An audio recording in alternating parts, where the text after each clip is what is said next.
As you know, I like to show you various approaches, starting with what I think is going to be the most effective approach, and then kind of going from there and telling you some other options as well. So let's actually start with using Desmos. Here, that's going to be the best option. In other words, whenever you have an X on the left side and an X on the right side, and especially if it has a root or something kind of funky in it, I think Desmos would be pretty convenient. So let's go ahead to the upper right corner, open up Desmos, get it into a viewing window that you feel comfortable with. And we really have two options here. We could go ahead and just type it in as we see it. And notice I'm gonna have to kind of zoom out a little bit. I could press Control minus to do so. I think that's a pretty good viewing window. Notice down here you have the keyboard. I'll open that up. We'll click the square root key and then do 4x plus 16. I'll press the right arrow key so I can get out of the root and put equals, and I'll do the x plus 1. Now it might seem weird that all of a sudden I just have this vertical line, but the idea is it's giving you the solution as x equals, which if you graph x equals a number, it's just that vertical line. So notice we get x equals 5. There is no x equals -3 here. You could zoom out and you could see at -3, there is no vertical line. So right away we get the correct answer is Roman numeral 2, which means answer option B. And we could move on. Now to show you another approach is, let's say you had decided to break up each of these sides into their own function. You could say the left side is its own function, and you don't even need to put y equals. You can if you want, but notice it's not going to change anything. And then same thing here, I could put x plus 1 as its own function. Same idea, I don't have to put y equals. Now notice in this scenario, we're looking for where those two functions intersect, more specifically just the x coordinate of that. So we can see here is the intersection, the x coordinate of which is 5, again making the correct answer B. Now another option, I wouldn't really recommend this, but it is interesting to note that our program solver can actually work here for square root functions, but it's a little bit limited, and I'll show you what I mean by that. So let's go to solver, which is program number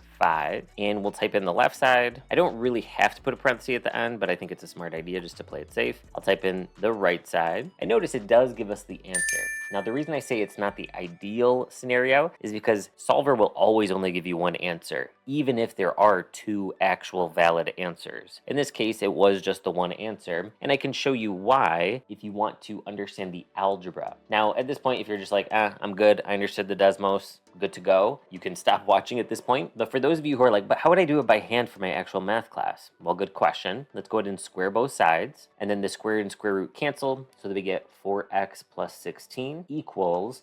Now keep in mind, when you're squaring something, it means times itself. So we're going to go ahead and multiply by itself. And then that involves essentially distributing in this FOIL process where I get x squared plus 1x. When I distribute the x, now I'm going to distribute the 1 and I get 1x plus 1. And then here we're going to go ahead and combine like terms to get x squared plus 2x plus 1. And then you always want to remember, if there's one type of x, like just x to the first or just x to the second, you're going to get x's on one side, numbers to the other. Kind of like in the scenario I always share with you, if I have like x plus 3 equals 8, I'll just get x's on one side, numbers to the other. But whenever you have more than one type of x, you want to get everything equal to 0 so that you can then factor and solve accordingly, right? And in this case, we do have two types of x, to the second and to the first power. So let's get everything equal to 0. More specifically, I want to keep the leading coefficient positive. So I'm going to move everything to the right, which means subtracting the 4x over here, which makes that -2x, subtracting the 16, which gives me -15, and all that's equal to 0.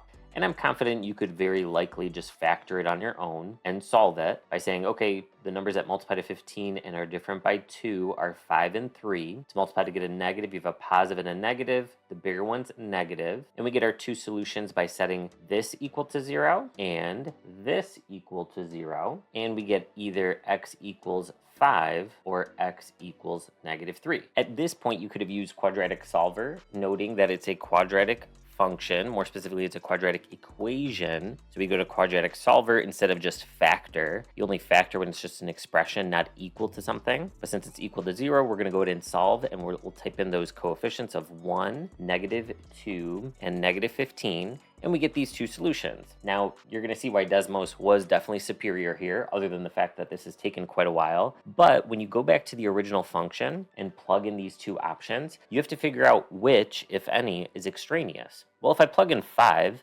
plus 1 is 6. And on the left side, 5 times 4 is 20, plus 16 is 36, the square root of which is 6. So that matches out. However, when I plug in -3, I get -2 here, and then -3 times 4 is -12, plus 16 is 4, the square root of which is +2. So since those aren't equal to each other, that's extraneous, because it's an extra solution that's not valid. And again, we get our final answer as B. So now you know how to do it various ways, but Desmos was absolutely the most efficient way.